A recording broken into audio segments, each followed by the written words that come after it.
ሰላም ሰላም የኔ ውድ ቤተሰቦች እንደምን ዋላችሁ? እንደምን አመሻችሁ? እግዚአብሔር ይመስገን። ሰላማችሁ ይብዛልኝ። እንዴት ናቸው? ደህና ናቸው? እግዚአብሔር ይመስገን። እንግዲህ ሀብ ወንድማችን ዩቲዩብ አዋርድ ሰጥቶታል። እንኳን ደስ አለ። ኮንግራ። በጣም ደስ ይላል በእውነት የልፋታችሁ ውጤት ነው።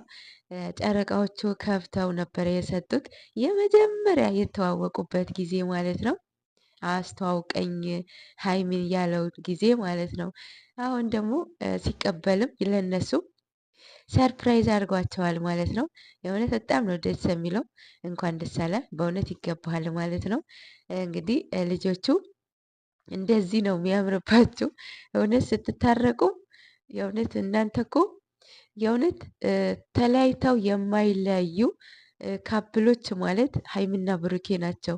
እኛ ግን ያጨልላሉ እንጂ ማለት ነው መቼም ማለት ነው። እና በጣም የሚገርሙ ልጆች ናቸው። ሁለተኛ እንደዚህ አይነት ስራ እንዳትሰሩ የእውነት እናንተን ገደል ገብታችሁ እኛንም ገደል አስገብታችሁን ነበረ ማለት ነው። ስለ ትላንትናውም ቪዲዮ እያወራ ነበረ። እንዴት ደስ እንዳለ ኦዲየንስ በደንብ አቀባበል እንደተቀበሉት። አዎ በጣም በጣም ደስ የሚል ነበረ በእውነት በስማም። ኦዲየንሱ እኔ እንጃ በስማም በአንድ እግር ነበር የቆመው። የእውነት አሁን መለያየት የሚፈልጉ ማለት ነው። የእውነት ከ100% ብታሰሏቸው እኔ እንጃ 10 አይሞሉም እኮ። እና የእነሱ አንድነት የሚፈልጉ የእውነት ከ10 እጥፍ ይበልጣሉ ማለት ነው። እና ኮሜንቱን ማየት ትችላላችሁ ማለት ነው። እና ውብ በጣም ደስ ብሎታል። እናመሰግናለን። ግን ደግሞ በደንብ መገጸጽ አለብህ፣ በደንብ መምከር አለብህ። ምክር ያስፈልጋቸዋል። የእውነት ሁሌ ልጅነት የለም። በቃ እርስ በራሳቸው መከባበር አለባቸው፣ መተማመን አለባቸው። የሆነ ነገር ሀፕን ሲያደርግ የማይሆን ቃላት አለመነጋገር፣ አለማውጣት፣ እሷን እሱ ማክበር እሱም እሷ ማክበር ማለት ነው። ግዴታ መከባበር አለባቸው። ነገ የሚወለዱ ልጆቻቸውን ያያሉ የሰሩትን ቪዲዮ።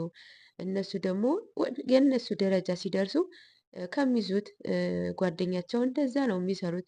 በእውነት የአሁን ልጆች እኮ በጣም በጣም ስማርት ናቸው። ገና ከሆድ ሳይወጡ በቃ ብልጥ ሆነው ነው የሚወለዱት። እና ለእነሱ አሻራ ባታስቀምጡ ጥሩ ነው። ብዙ ነገር የምንማርባችሁ ኦዲየንስ ማለት ነው። ኢቨን ራሱ ህፃናት ራሱ ነው የሚከታተላቸው። ብዙ ጊዜ ነው የምናገረው ይህ ነገር ማለት ነው። ስለዚህ ለእኛ ሳትሉ ስለ ህፃናቶች የሚከታተላችሁ ስትሉ ቃላቶቻችሁን ፕሮቴክት እያደረጋችሁ ማለት ነው። ከሁሉም ነገር ምንድን ነው መከባበር፣ ተከባበሩ። በእውነት ተከባበሩ። ለማንኛውም ማለት ነው ተጣልተው ተለያይተው የማይለያዩ ካፕሎች ቢኖሩ ማለት ነው ሀይሚና ብሩኬ ናቸው። እኛ ግን ያጨልላሉ ማለት ነው። እና በጣም የሚገርሙ ልጆች ናቸው። ትላንትና መጨረሻውን በጣም ነበር የሚያስቀው ማለት ሁለታቸው ያለመሸነፍ ማለት ነው። እኔ ልሸነፍ እሷ ትሸነፍ ምናምን እያሉ ማለት ነው። እና ያስታውቅባቸው ነበረ። ይህ በጣም የህፃን ጨዋታ ነው። በእውነት በእናንተ አያምርም፣ የምር አያምርም። ከአሁን በኋላ እንደዚህ አይነት ቶፒክ እናንተን የእውነት የሚያሰድብ ቶፒክ ነበረ ይዛችሁ መጣችሁት። ወይም ካመጣችሁት ላይቀር ሶሻል ሚዲያ ካደረጋችሁት ላይቀር በደንብ ህዝቡም እንዲማርበት ማድረግ ነበረባችሁ። ይሄ በቃ አጠያየቃችሁም አመላለሳችሁም ልክ አልነበረም። ኔክስት ዴይ ተማሩበት ማለት ነው። ፋይናሊ ስለተረቃችሁ ደስ ብሎናል። ሌላው ደግሞ ስለት የተሳሉ ናቸው። ያው ስለት መጀመሪያ ስለት አለማወቃቸው ነው። አሁን ብሩኬ ፈልገው ያጡት ሴቶች ናቸው እንደዚህ ያደርጉት። ሀይሚን መጠቀሚያ አድርገው እሱ ለመጉዳት ብለው ማለት ነው። የእውነት ይሄ ጥርጥር የለውም፣ እርግጥ ነው። ምክንያቱም እሷን የምትወደውን ሰው እስከ ስለት ድረስ እውነት ሀይሚ የሚወዷት ቢሆን እንደዚህ ያደርጉ ነበር ብላችሁ ታስባላችሁ? ኔቨር አያደርጉም። እና እባካችሁ እንደዚህ ያደረጋችሁ ሰዎች አንደኛ ንስሐ ገቡበት፣ ሁለተኛ ይቅርታ ጠይቁ። ስለ ድምፄ ይቅርታ፣ ስልኬም እንትን ብሏል መሰለኝ እየተደወለ ማለት ነው። እና ይቅርታ ጠይቁ። የእውነት ወታችሁ እንዳወራችሁ ሁሉ እንደ ጻፋችሁ ሁሉ ማለት ነው። ንስሐ ግቡ፣ ሁለተኛ ይቅርታ ጠይቁ ነው። ይሄ የእህትነት ምክሬ ነው። ምክንያቱም እናንተ ስለት መሳል ይሄ እንደ ቀላል አይታችሁታል አይደለ? በእውነት በጣም ከባድ ነው። ማርያምን እናንተ ስለት የምትሳሉበትን ፐርፐዙ ምንድን ነው ግን አውቃችሁታል?